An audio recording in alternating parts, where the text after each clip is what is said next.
अस्सलाम वालेकुम नाज़रीन, आप देख रहे हैं प्रोग्राम टू द पॉइंट। मैं हूं मोहम्मद जुनेद हलीम। नाज़रीन, गुज़श्ता रोज़ आपको याद होगा वज़ीर आला पंजाब हमजा शहबाज ने एक रिलीफ तरक्याती पैकेज का ऐलान किया था, जिसमें गरीबों के लिए सोलर पैनल्स और फिर 100 यूनिट इस्तेमाल करने वाले जो सार्फिन हैं उन्हें मुफ्त बिजली देने का ऐलान किया।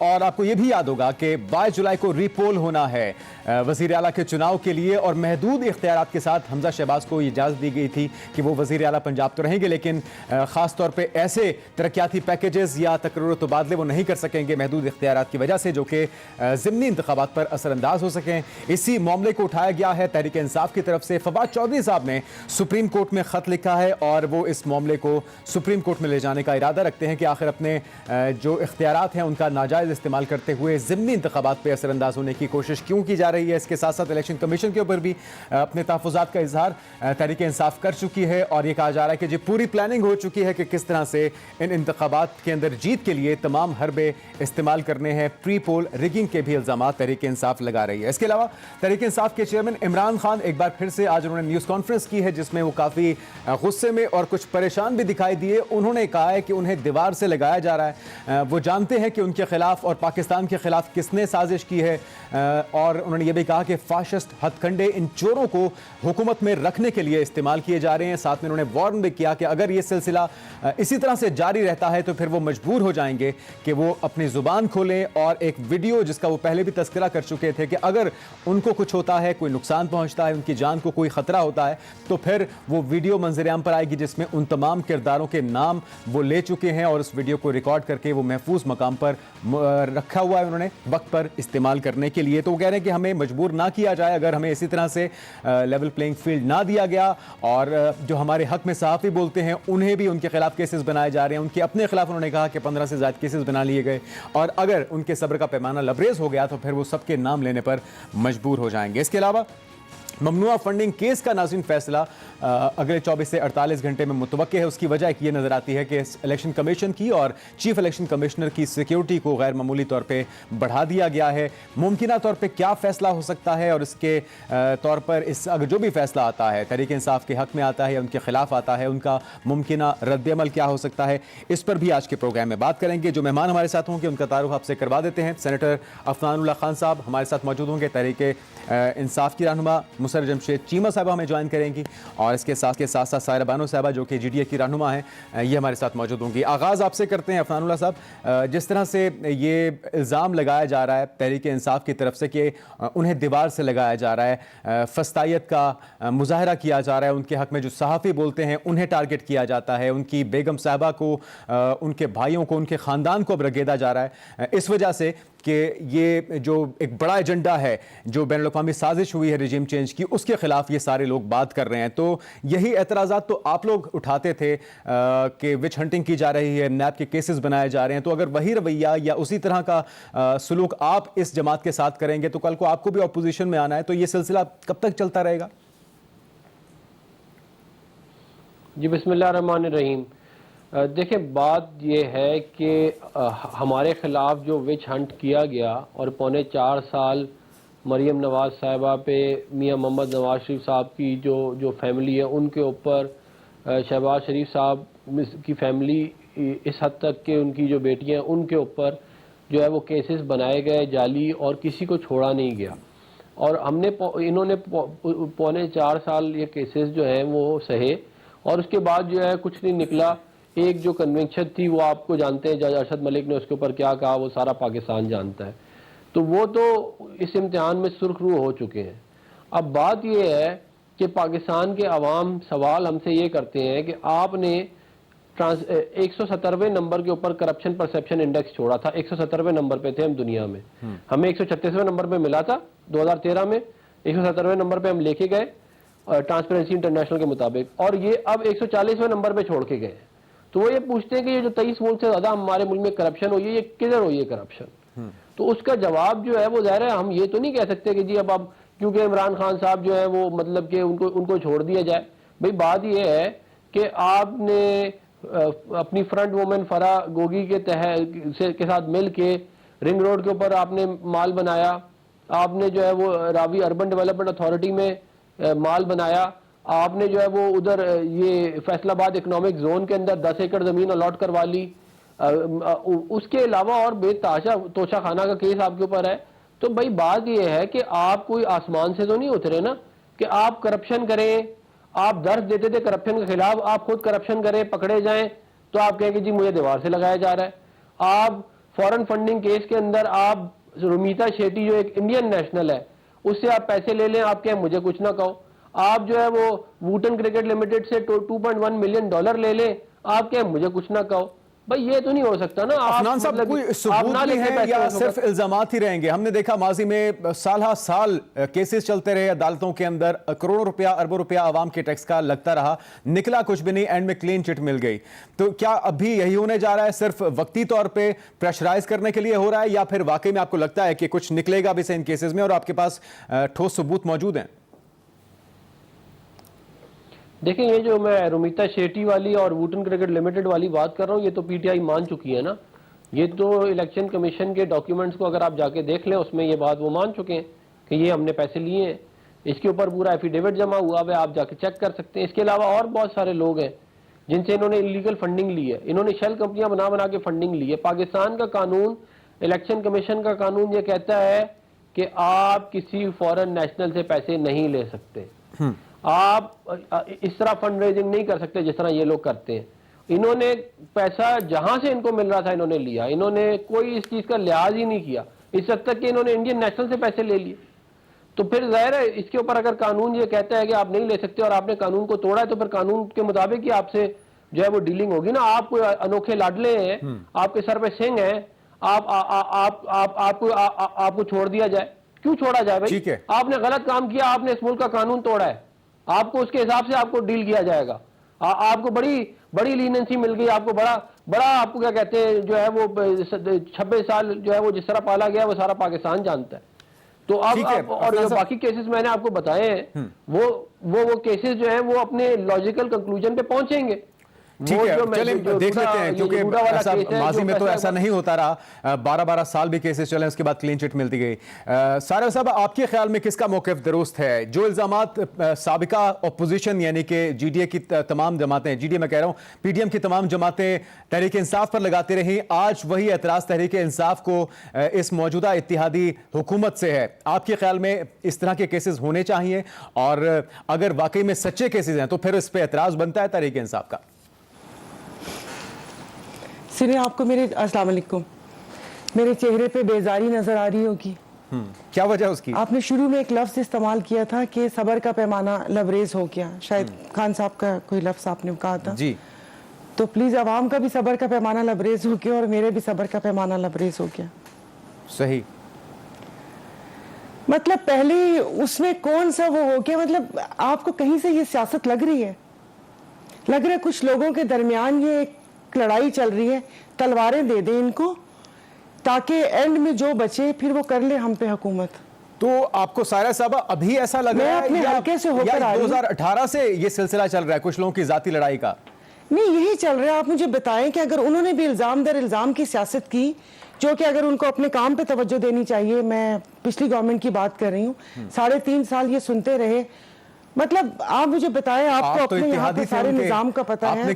सॉरी, भले वो अदालती जी, आप तो उनके इत्तेहादी थे, आपको समझाना चाहिए था अगर आपको उस वक्त भी ऐसा लग रहा था। अब बिल्कुल सही है। अब जब सब इतना ही खुलकर सामने आ चुके, इतनी बातें खुलकर आ चुकी हैं, तो क्या बैक बेंचर्स की कोई सुनता है? और इस इत्तेहादियों ने समझाने की कोशिश की थी, लेकिन उसमें माशाल्लाह आप मीडिया का किरदार भी बहुत ज्यादा है कि जहां कहीं किसी बात पर हम लोग बात करने की कोशिश करते थे, एक बयान आ जाता था ब्लैकमेलर्स ब्लैकमेलिंग कर रहे हैं, अपने भाव बढ़ा रहे हैं। नहीं, कतन मीडिया को तो एतराज नहीं हो सकता, ये तो जमातें ही एतराज उठाती हैं, उनके अंदर ही के कुछ रहनुमा हैं जो कि ब्लैकमेलर कहते हैं। मुझे आज भी शेख रशीद साहब का वो बयान याद है।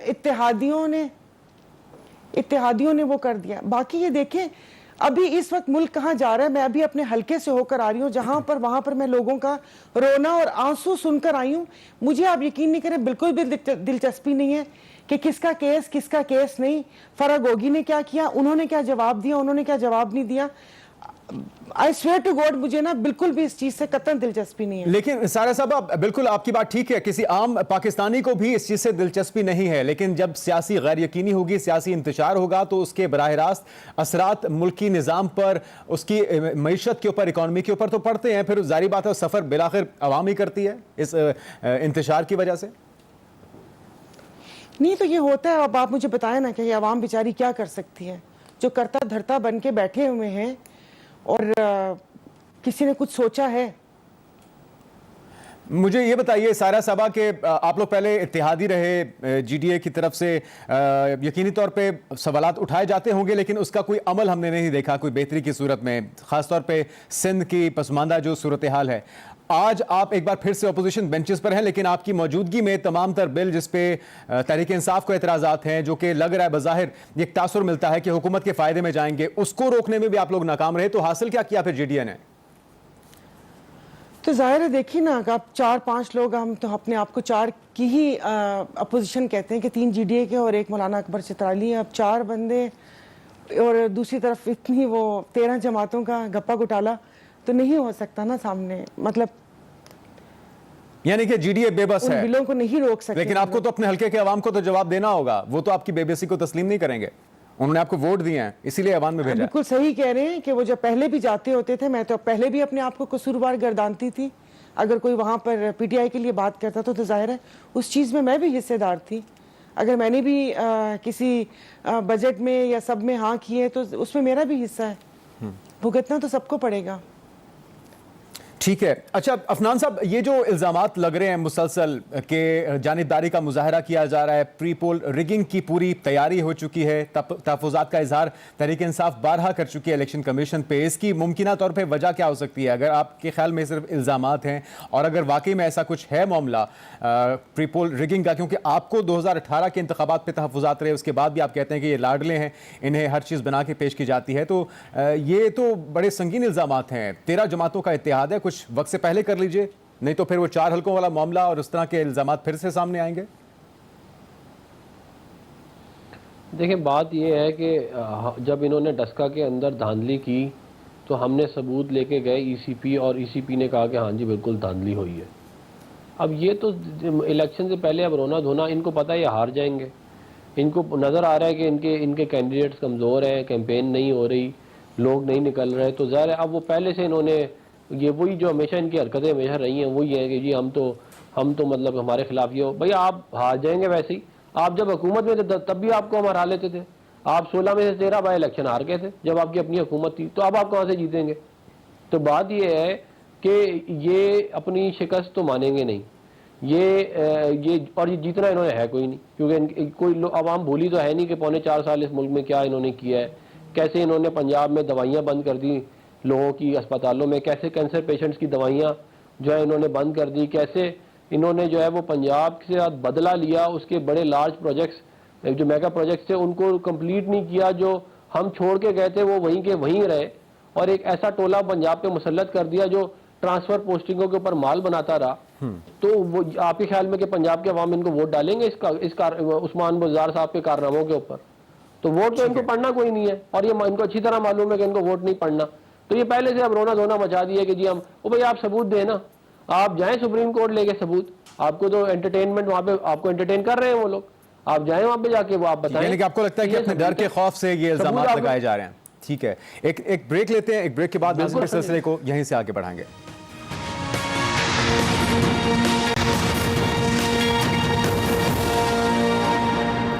ब्रेक के बाद नाज़रीन आपको कहेंगे खुशामदीद। सारा साहबा आप बताइए, जो बल्दियाती इंतखाबात का पहला राउंड हुआ है इस पर शदीद तहफ़्फ़ुज़ात सामने आए हैं, एमकेएम ख़ास तौर पे जेयूआई को भी जो कि इत्तेहादी भी हैं इस हुकूमत की, जीडीए को क्या तहफ़्फ़ुज़ात हैं? आपके ख्याल में अगला जो दौर होगा बल्दियाती इंतखाबात का उसमें कुछ बेहतरी की तवक्को की जा सकती है? नहीं, उससे जी उसमें बिल्कुल भी बेहतरी की तवक्को नहीं की जा सकती। इन्होंने जितनी गुंडागर्दी करनी थी उसमें जो लूप होल्स रह गए होंगे वो मेरे ख्याल में जो अभी आने वाला है उसमें वो पूरा करेंगे। अभी जीडीए ने एक चीफ जस्टिस साहब को ख़त भी लिखा है और उनको सूरत हाल के बारे में बताया है, और उनको ये बताया है कि जिस तरीके से वहाँ पर लोगों को मारा पीटा गया, और मैं अपने मुख्तलिफ प्रोग्राम्स में एक ही बात कह चुकी हूँ कि हमारा उस वक्त वो मुकाबला पीपल्स पार्टी से नहीं था, हमारा मुकाबला लोकल इंतज़ामिया और पुलिस से था। कि जिस तरीके वहां पर उन्होंने, वो कहते हैं ना कि बदतरीन धांधली, तो धांधली क्या करनी थी, गुंडागर्दी, लोगों को जो मारा गया। और अभी भी जहां जहां जीडीए के कैंडिडेट्स जीते हैं, वो क्या कहते हैं, काउंटिंग में उनको हराया जा रहा है। तो जीडीए की तरफ से एक हम लोगों ने फोरम पे काफ़ी आवाज़ भी उठाई है और चीफ जस्टिस को आज ही हम लोगों ने ख़त लिखा है कि प्लीज़ आप इस मामले को देख लें, क्योंकि फिर अल्फाज तो वो सुनते हैं ना, खूनी इलेक्शन, तो बल्दियाती इलेक्शन में ऐसे हो रहा था, तो मुझे नहीं पता कि अगले इलेक्शन में क्या होगा। और मेरे ख्याल में तो अगले इलेक्शन होना भी नहीं चाहिए। ये जब तक ये जितना ये वो गंद फैल चुका है ना, पहले इसकी सफाई होनी चाहिए, उसके बाद इलेक्शन होना चाहिए।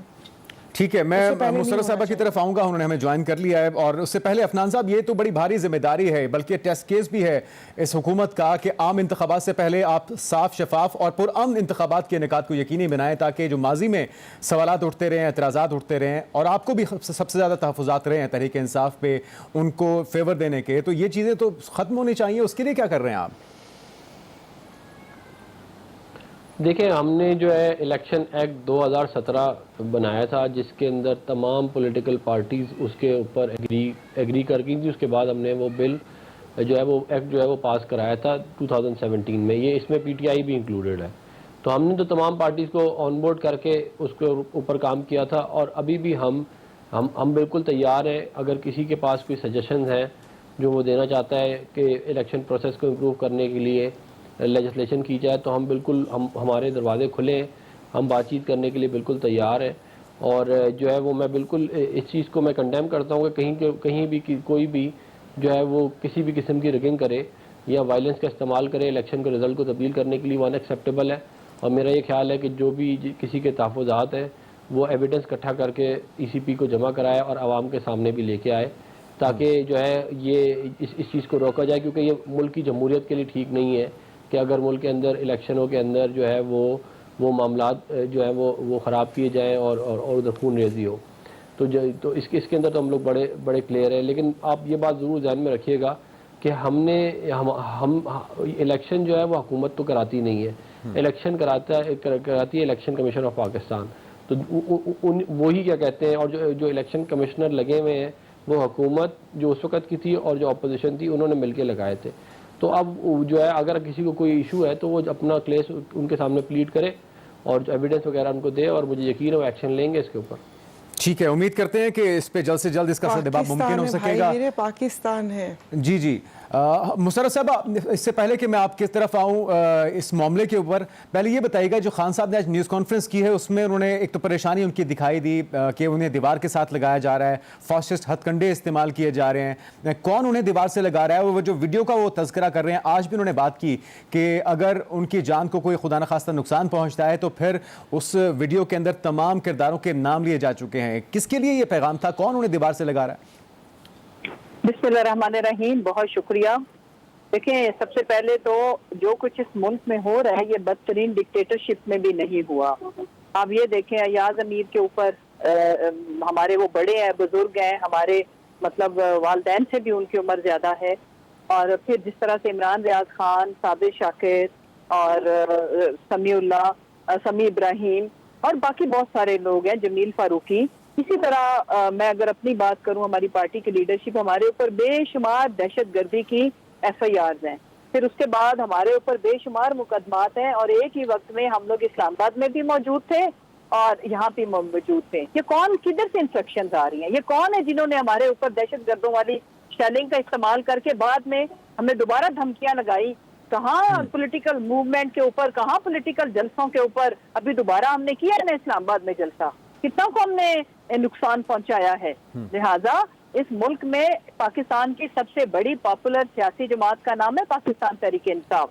इस मुल्क के वफाक के जो सबसे बड़े लीडर हैं, जिनकी आज भी, जबकि हमारी गवर्नमेंट नहीं है, आज भी पंजाब में नंबर ऑफ सीट्स हमारी है, KPK में हमारी हुकूमत है, और सेंटर में भी सारी सबसे ज्यादा सीट्स हमारे पास है। सबसे पॉपुलर, सबसे ज्यादा और तमाम सूबों के अंदर हमारी नुमाइंदगी। लेकिन मुशर्रफ साहब, आपने भी अभी सवाल उठाया, जो खान साहब भी उठा रहे हैं कि कौन ये कर रहा है, यही तो जानना चाहते हैं हम कि ये कौन कर रहा है आपके खिलाफ। देखिए, मुझे समझ नहीं आती कि इस देखिए, न्यूट्रल अपने आप को कहते हैं कि हम न्यूट्रल हैं, राइट? ये आ जाता है। जो न्यूट्रल होता है उसको ये कहने की एक तो जरूरत पेश नहीं आती, फिर उनको लेटर जारी नहीं करने पड़ते कि अब आप सियासी सरगर्मियों से स्टे अवे। बहुत सारे सवालात हैं, सवालात पूछने के ऊपर लोगों को सजाए, उनके लिए अपने वतन की जमीन तंग करना। और हाँ, अगर कोई ऐसी चीज करता है जो कि खुदा ना खास्ता जेन्युइनली गद्दारी के जुमरे में आती है, तो उसके लिए पाकिस्तान का आइन मौजूद है, इस मुल्क के इदारे मौजूद हैं। लेकिन अगर सवाल उठाने के ऊपर, लोगों की फैमिलीज को पनिश करने के ऊपर, अगर यहाँ पे सबसे बड़ी सियासी जमात को दीवार के साथ लगाने की कोशिश की जाएगी, तो इस मुल्क के 22 करोड़ अवाम इस चीज की इजाजत नहीं देंगे। उसकी वजह यह है कि ये भुट्टो साहब का जमाना नहीं है, ये 80s 90s का भी जमाना नहीं है। यहाँ पे हमारे एक ट्वीट के ऊपर लोग एक ही वक्त में इस मुल्क के पहाड़ी इलाकों में, मैदानी इलाकों में, सहराओं में जमा हो रहे हैं, तो उस बात का कोई मैसेज है। अवाम अपना मैसेज दे रही है कि वो अपने हर दिल अजीज लीडर के साथ, पाकिस्तान तरीके इंसाफ के साथ, पाकिस्तान के साथ खड़ी। ठीक है मुशर्रफ साहब, दो बातें तो बिल्कुल ठीक है और उसके साथ यकीनी तौर पे सबको इत्तेफाक करना चाहिए और होगा भी सही, जिसमें से एक तो यह है कि लेवल प्लेइंग फील्ड मिलना चाहिए, दूसरा आज़ादी इजहार राय के ऊपर किसी किस्म की कदगन नहीं होनी चाहिए। लेकिन अगर हम थोड़ा सा पीछे जाते हैं, जिस वक्त आपकी हुकूमत थी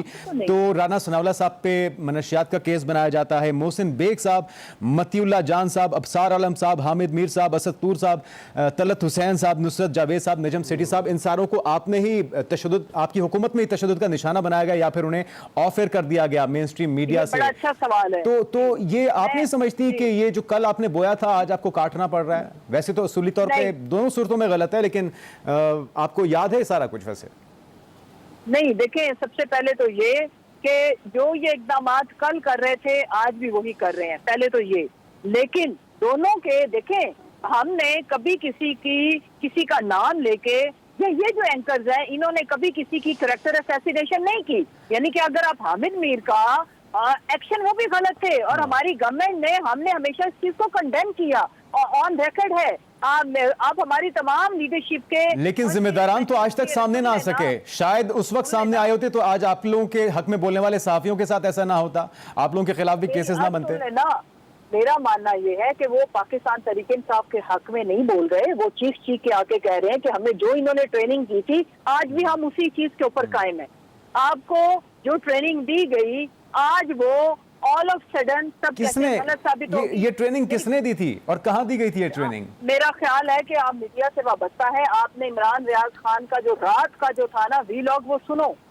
वो ये कह रहे हैं और उन्होंने पहले भी बोला है और ये तमाम लोग कह रहे हैं कि इन्होंने हमें ट्रेनिंग ये दी, इन्होंने हमारे सामने वॉल्यूम 10, इन्होंने पनामा के सारे कच्चे चट्टे ऑडियो वीडियोस हमें सुनवाई, हमें बड़ी बड़ी बुक्स दी, उसके ऊपर इन्होंने, इनके बड़े हाई रैंक के जो ऑफिसर्स हैं उन्होंने हमारी ट्रेनिंग इन अ वे उनको गाइड किया कि किस किस तरह से पाकिस्तान को खोखला किया गया है। ये इस सब चीजों को आप जस्टिफाई कर रही हैं या आप समझती हैं गलत हुआ, ऐसा नहीं होना चाहिए था? मैं ये कह रही हूँ कि किसी के खिलाफ वीडियोस दिखाना या मवाद बनाना या किसी को टारगेट देना कि जी इसके खिलाफ आपने बात करनी है, ये अच्छी रिवायत है? अगर आप मुझे 2 मिनट दे देना तो मैं अपना मुद्दा जी आप बात कीजिए। सामने रखती हूँ जी। नंबर 1 ये कि किसी की ऑफिशियल या प्राइवेट लाइन को, जैसे अगर मैं अपने खामद के साथ बात कर रही हूँ या अपने मैं डायरेक्ट इमीडिएट जो मेरा स्टाफ है उनके साथ बात कर रही हूँ, ये आपकी प्राइवेसी ब्रीच होती है। ये आपका आर्टिकल, आपके मुल्क का आइन इसकी इजाजत नहीं देता। लेकिन अगर मैं किसी रॉ के एजेंट से बात कर रही हूँ तो मेरे मुल्क का आइन मेरे ऊपर ये कदगन लगाता है, मैं मुजरिम हूँ। लेकिन देखें ना, फिर वो मरियम नवाज साहिबा की जो ऑडियो लीक हुई थी उसके ऊपर तहरीक इंसाफ ने सियासत की, उसके ऊपर आप लोग बयानबाजी देते रहे, तो गलत तो वो भी था। अगर उनकी ऑडियो भी रिकॉर्ड हुई और लीक हुई, साबिक खातून नेवल बुशरा बीबी साहिबा की ऑडियो रिकॉर्ड हुई और लीक हुई, वो भी गलत है। तो ये मयार तो दोनों के लिए बराबर होना चाहिए ना, फिर आपके लिए भी, आपके मुखालिफिन के लिए भी। आप ना मेरा मौक़िफ़ समझे, कंटेंट भी तो होता है ना कोई चीज। अगर मतलब ऑडियो लीक होना वो आप सबके लिए ये एक ही तरह की चीज। अब कंटेंट की बात मुझे करने दें, मुझे कंप्लीट करने दें, आपको समझ आ जाएगी मेरा मुद्दा। वो ये कि बुशरा बीबी किसी गवर्नमेंट ऑफिसर को, किसी मीडिया हाउस को फोन नहीं कर रही थी, वो अपने ही पार्टी के सोशल मीडिया के इंतहाई एक्टिव मेंबर को से बात कर रही थी। या वो अगर मुझसे बात करें, अगर प्राइम मिनिस्टर से बात करें तो वो उनके शौहर है, मैं उनकी पार्टी की एक वर्कर हूँ या मेरी उनके साथ ताल्लुकदारी है। एक है कि आप मीडिया हाउसेस को कंट्रोल करने के लिए आप लोगों को या गवर्नमेंट ऑफिसर्स को फोन करें। क्या उन्होंने किसी मिनिस्टर को फोन किया? क्या उन्होंने किसी ब्यूरोक्रेट को फोन किया? क्या उन्होंने किसी आर्मी के बंदे अगर आप मैं ब्रेक के बाद इस पे मजीद बात करूंगा। असल में एक ब्रेक लेनी है मुशर्रफ साहबा, लेकिन फिर यहाँ पे ये सवाल ये भी है कि आप लोग जो कहते हैं कि वो घरेलू खातून है, सियासत के साथ फैसला साजी के साथ उनका कोई लेना देना नहीं है, तो फिर इस तरह की डायरेक्शन देने का मतलब है कि हुकूमत के अंदर, हुकूमती फैसलों के अंदर उनका किरदार रहा है माजी के अंदर। तो फिर सवाल तो होंगे। एक ब्रेक लेते हैं, ब्रेक के बाद गुफ्तगू के सिलसिले को नाज़रीन यहीं से आगे बढ़ाते हैं। नाज़रीन ब्रेक के बाद आपको कहेंगे खुशामदीद। मुशर्रफ साहब, एक तो अपनी बात मुकम्मल कीजिएगा, दूसरा जो आपने तहरीक इंसाफ ने ही एक बयानिया बनाया था कि घर की खवातीन पर बात नहीं होनी चाहिए, बिल्कुल सही बात है, नहीं होनी चाहिए, लेकिन जब सोशल मीडिया के ऊपर इदारों के सरबराहान अफवाज पाकिस्तान के खिलाफ ट्रेंड बनते हुए नजर आते हैं और इस तरह की ऑडियो लीक सामने आती है, तो फिर ये तासुर तो मिलता है कि कौन है इसके पीछे, और फिर वो जो घरेलू खातून वाला तासुर है वो भी रद्द होता है, तो तजाद सामने आता है। देखिए ना, अगर आप मुझे 2 मिनट दे देना। जी बिल्कुल, आप 4 मिनट लीजिए। 1000 सवाल हो वो बाद में कर लें ताकि मैं अपना मौक़िफ़ आपके सामने रख सकूं। फरमाइए। देखें, सबसे एक बात ये कि अपने पर्सनल स्टाफ को, अपने पर्सनल टीम मेंबर को फोन करने से आप घरेलू खातून से सियासी खातून नहीं हो जाती। वो किसी जस्टिस से खिताब नहीं कर रही थी, किसी प्रिंसिपल सेक्रेटरी को फोन नहीं कर रही थी, किसी सीएम को फोन नहीं कर रही थी, किसी मिनिस्टर को फोन नहीं कर रही थी, किसी ब्यूरोक्रेट को फोन नहीं कर रही थी, या किसी बड़े से बड़े ओहदेदार को फोन करके इंस्ट्रक्शन नहीं दे रही थी। डॉक्टर अरसलान का पार्टी के अंदर भी कोई ओहदा नहीं है, वो हमारे सोशल मीडिया के टीम मेंबर्स में से एक हैं, राइट? और वो ही जस्ट लाइक। अच्छा, इसका मतलब सिर्फ दरमियान में एक चीज मेरी सुन लीजिएगा, इसका मतलब तो यही है कि ये खातून अव्वल ही की आवाज थी, आप इसको डिनाई तो नहीं करेंगे कि वो नहीं थी, कोई और था? देखें, एक तो ये है कि जो प्रॉब्लम है वो ये है, या जो सबके साथ हो रहा है कि एक तो ये टोटे समझते हैं ना जी, पीसीस को जमा करके एक बात किसी और कॉन्टेस्ट में हो रही है और उसका मतलब कुछ और बना के जोड़ के, जैसे जस्टिस साकिब निसार साहब के साथ हुआ था। ये बिल्कुल उनकी आवाज है, लेकिन कंटेंट इसमें काबिले एतराज है क्या? मुझे आप बताएं, क्या मैं अपने किसी टीम मेंबर को, मैं अपने सोशल मीडिया का जो मेरा हैंडलर है, मैं उसको कोई फोन करके जो एक्चुअल चीजें हो रही है वो मैं बता नहीं सकती? इसमें गलत उन्होंने क्या बात की?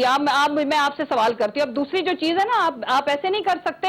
आपसे मुराद ये जो बयानियां बना रहे हैं, मरियम नवाज इंस्ट्रक्शन देती है मीडिया हाउसेस को बंद करने की। मरियम नवाज ने रॉ की और मरियम के वालिद ने रॉ की लिखी स्पीच की। इन्होंने, इदारों ने, ये मीडिया के तमाम लोग जो आज फिक्स जिनको किया जा रहा है, इनको बताया था कि ये रॉ के लोगों से मिलते हैं, रॉ के लोग इनके ऑफिस में लंदन में बैठ के इनको विजिट करते हैं। इन्होंने उनकी लिखी तो स्पीच की थी गुजरावाला में। यही तो फिर समझ से बाहर है कि आप लोग 3.5 साल ये कहते रहे कि हम लोग एक पेज पे हैं, न्यूट्रल होने की वजह से। जनरल बाजवा की तारीफ करते रहे खान साहब कि वो एक न्यूट्रल जनरल हैं, उनकी तरफ से कभी किसी की फेवर नहीं की गई, सारे मामला चलते रहे, अपोजिशन उस वक्त की तनकीद करते रही, लेकिन आप लोग इसी बात पे कायम रहे कि हमारे दरमियान में इख्तिलाफात नहीं है। फिर यकसर ऐसा क्या हो गया कि आज आप लोग न्यूट्रल का ताना भी उनको दे रहे हैं, आज ट्रेंड्स भी चल रहे हैं और फिर इस तरह की ऑडियो लीक सामने आती है, तो आप लोग ये कहते हैं कि इसमें क्या चीज काबिल एतराज है?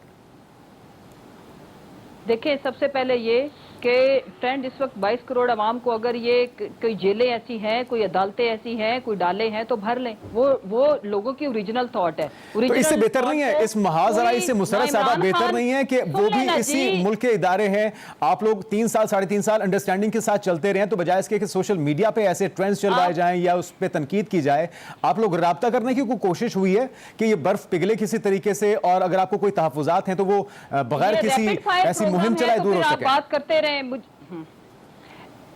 totally disagree। मुझे भी जवाब देने में आप ये गलत बात कर रहे हैं जी। ये रैपिड फायर नहीं है, मेरी बात सुने, मेरी अर्ज सुने। बेसिकली हम कोई ट्रेंड नहीं चला रहे, जो रियलिटी है मैं आपके सामने आपके गोश गुजार कर रही हूँ। हमारे पास मीडिया चैनल्स मौजूद हैं जहाँ पे हम आके बात करते हैं या हम अपने डायरेक्ट प्लेटफॉर्म्स के ऊपर बात करते हैं। इस वक्त अवाम के जो जज्बात है वो किसी का चलाया हुआ ट्रेंड नहीं है। अवाम देख रही है कि साइफर आया, इस मुल्क के साथ गद्दारी हुई, इस मुल्क का जो हाल किया गया, यही आपका मुल्क दुश्मन चाहता है। वो जो कोई भी है, वो जितनी भी बैरूनी कुव्वत है, उसका सबको पता है। अवाम इस वक्त, इन्होंने अवाम को झांसा दिया था कि हम गवर्नेंस अच्छी नहीं कर रहे, महंगाई के खिलाफ। आज महंगाई पहले से 4 गुना ज्यादा है, मुल्क को दिवालिया करने के करीब लेके चले गए हैं। मुल्क का इन्होंने एक जो कहते थे ना, चूल्हे हिला के रख दी इस मुल्क की इकोनॉमी की, और गरीब आदमी की जिंदगी तंग करके रख दी है। ये सारी वो चीजें हैं जिन खदशात का इजहार हमने किया था। चलें, ठीक हो गया, ठीक, आपका पॉइंट आ गया, गुफ्तगू लंबी हो गई है। मैं अफनान साहब का जवाब लूंगा, एक दूसरे से मौका दीजिएगा, एक सिर्फ ब्रेक लेते हैं नाज़रीन, गुफ्तगू के सिलसिले को आगे बढ़ाएंगे।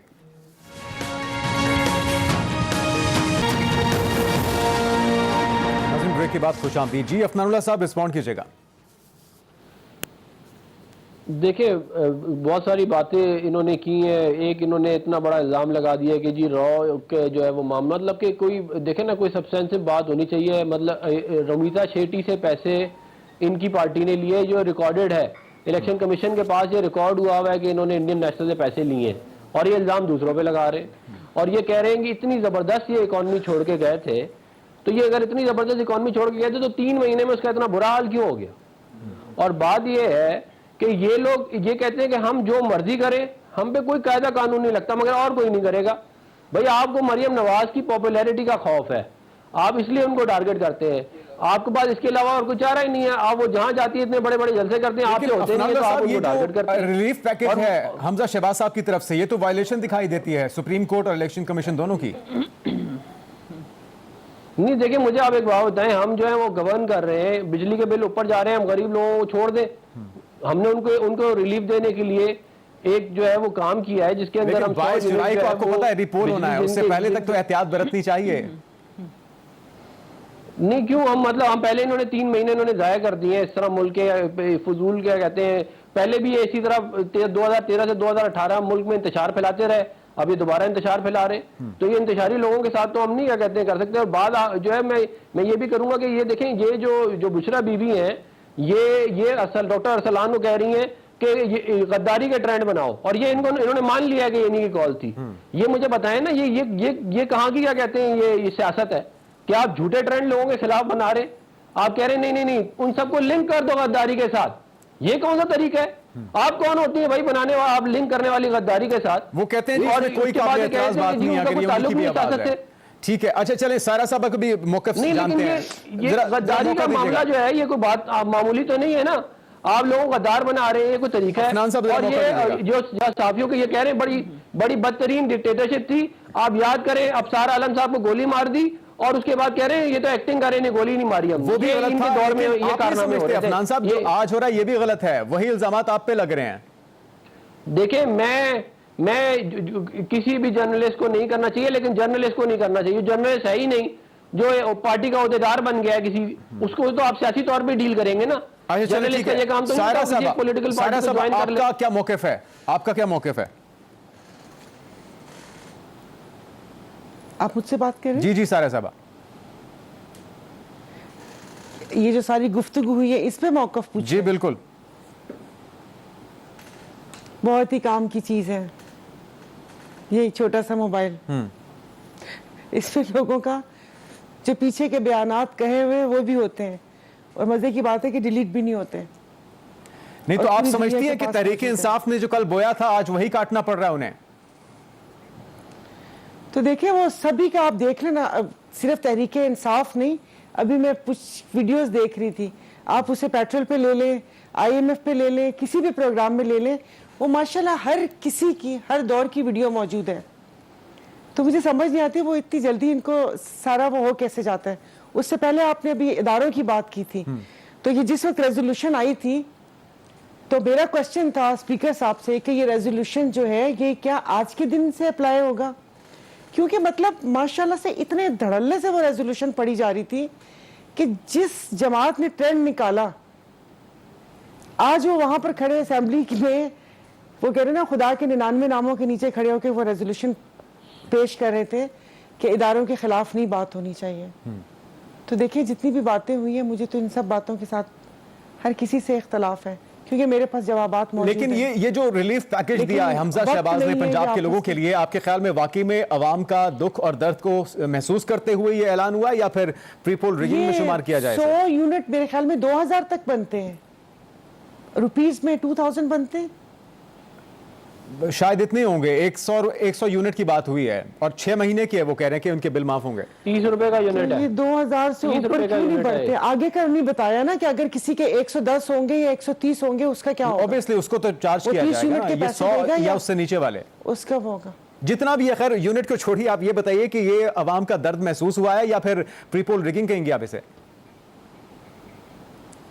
नहीं जी, कोई भी कदम उठा ले, जिसने भी उठाया उसमें कहीं भी अवाम का दर्द, क्योंकि अवाम को बहुत, अवाम के मेरे पाकिस्तान को बहुत बुरे तरीके से नोचा खसोटा गया, तो उसमें अब ये इतनी छोटे छोटे जो कहते हैं ना फाहे, इतने बड़े जख्म के लिए नहीं लेकिन है। जो इल्जाम लगता है उसमें आप भी शामिल हैं, वो कहते हैं 3.5 साल जो अवाम के साथ हुआ है, आज उसी का खमियाजा अवाम को भुगतना पड़ रहा है, जो इन्होंने शराइत रखी थी जिसपे दस्तखत किए गए थे। नहीं, अब अच्छा, देखिए कहाँ 35 साल और कहाँ 3 साल, 35 साल is equal, not equal to 3 साल, ऐसे तो नहीं हो सकता। मुशर्रफ साहब, जाते जाते सिर्फ इतना बता दीजिएगा, अगर ममनुआ फंडिंग का आपके खिलाफ फैसला आता है तो क्या रद्द-ए-अमल होगा? हमने हुकूमत नहीं की, हमने तो 10 साल की है। मुशर्रफ साहब, देखें, किसी सूरत नहीं आ सकता, अगर आयन और कानून के मुताबिक आया तो हमने तमाम अपने शवाहिद, तमाम एविडेंस दिया है, लेकिन पीडीएम की कानून के मुताबिक आए तो तस्लीम करेंगे। आप वक्त खत्म हो गया नाज़रीन, आप तमाम बहुत शुक्रिया। आज के लिए इतना ही, इजाज़त दीजिए। अल्लाह हाफ़िज़।